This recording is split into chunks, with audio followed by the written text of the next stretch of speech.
میرے رسول کریم صلی اللہ تعالی علیہ وسلم نے ارشاد فرمایا کہ جو اللہ کے رستے میں شہید ہو گیا، یہ سنن نسائی میں موجود ہے، اسے عذاب قبر نہیں ہوگا، بلکہ ایک حدیث میں تو فرمایا حساب کتاب ہی نہیں ہوگا، اللہ بغیر سوال جواب کے جنت عطا فرما دے۔ کچھ لوگوں کو لوگوں کی بخشش پہ بھی مسئلہ ہی بنتا ہے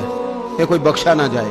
اور ایک صاحب کہہ رہے تھے جی یہ کیا معاملہ ہے کہ جمعے کو بندہ مر گیا یا فلانا ہو گیا تو اس سے حساب کتاب نہیں ہوگا، اتنے بڑے جرم لوگوں نے کی، اتنے پاپ، اور جمعے کو مر گیا تو بخشا جائے گا۔ تو میں نے کہا جرموں کا بھی اسے حساب اللہ لے لے گا، لیکن میاں حساب کتاب کی ڈیوٹی نہ اللہ کی ہے تو بہتر یہ ہے کہ اسی کے ہاتھ میں رہے، تو نہ اپنے ہاتھ میں لینے کی کوشش کر۔ سنن ترمذی کی حدیث۔ ہمیں پتہ نہیں کیا مصیبت ہے، ہمیں پتہ نہیں کیا مسئلہ ہے۔ ایک جنازے سے میں نکلا، آپ یقین کریں کبھی کبھی کلیجہ پھٹ جاتا ہے۔ میں ایک جنازے سے نکلا تو میرے ساتھ ایک بندہ جنازہ پڑھ کے نکلا، تو کہنے لگا جی پیر صاحب دیکھیں آج کتنی دنیا آئی ہے، حالانکہ یہ بندہ اس طرح کا تھا، اس طرح کا تھا، اس طرح کا تھا۔ میں نے اسے کہا، میں نے کہا یار تجھے تو فکر ہی لگ گئی ہے کہیں جنت میں چلا ہی نہ جائے، تو اس طرح کرنا جنت کے دروازے کے سامنے کھڑے ہو جانا ڈنڈا لے کے کہ میں نے نہیں جانے دینا۔ شرم آنی چاہیے ہمیں۔ اللہ فرماتے ہیں جنت اتنی چوڑی ہے جتنے زمین و آسمان، اس کی چوڑائی زمین اور آسمان کے برابر ہے، تو ہم تو اپنے علاوہ کسی کو جانے نہیں دینا چاہتے جنت میں۔ اور بس کریں، جنت خدا کا فضل ہے، اور اللہ فرماتے ہیں میرا فضل میں جسے چاہتا ہوں عطا کرتا ہوں۔ یہ سنن ترمذی کی حدیث،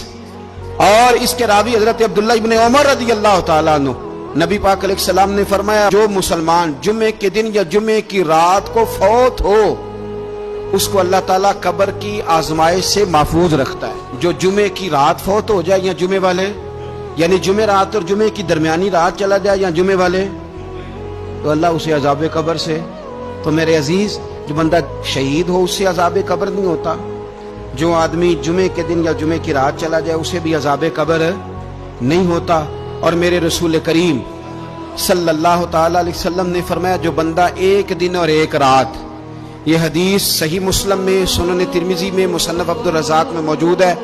ایک دن اور ایک رات اللہ کی رضا کے لیے اسلامی سرحد پہ پہرا دے۔ میں اور آپ سوئے ہوئے ہیں، لیکن وہ لوگ جو فوجی بارڈروں پہ کھڑے ہیں، دیکھو مدینے والے محبوب کس کس پہ کرم فرماتے ہیں۔ ساری عمر نہیں، 24-25 سال کی سروس نہیں، فرمایا ایک دن اور ایک رات اللہ کی رضا کے لیے جو اسلامی سرحد پر پہرا دے، مسلمانوں کو کافروں سے بچائے، رب اسے عذاب قبر نہیں دے گا، اسے اللہ تعالیٰ اپنے فضل سے معاف فرما دے گا۔ ایک رات اور ایک، آپ کیا سمجھتے ہیں کہ ان فوجیوں کی کوئی چھوٹی شان ہے؟ ان کا کوئی چھوٹا مرتبہ ہے؟ ایک دن اور ایک رات اگر یہ پہرا دیں تو اللہ انہیں اتنا انعام عطا کرتا ہے۔ اسی طرح سن لو، یہ ذرا غور سے سننا، ابن ماجہ کی حدیث، اور اس کے علاوہ مسند ابو یعلا میں موجود حدیث کے راوی حضرت ابو ہریرہ رضی اللہ تعالی عنہ، حضور صلی اللہ تعالی علیہ وسلم نے فرمایا جو شخص بیماری سے فوت ہوا، قربان جاؤں میرے محبوب نے بیماری کا نام ہی نہیں لیا، فرمایا کوئی بھی بیماری ہو، فرمایا جو آدمی بیماری سے فوت ہوا اللہ اسے شہادت کی موت عطا فرمائے گا، اور وہ عذاب قبر سے اور قبر کے امتحان سے بھی محفوظ رہے گا، اور حضور فرماتے ہیں اس کو صبح اور شام جنت کے باغوں میں سے رزق دیا جائے گا۔ جو کسی بھی بیماری سے مرا،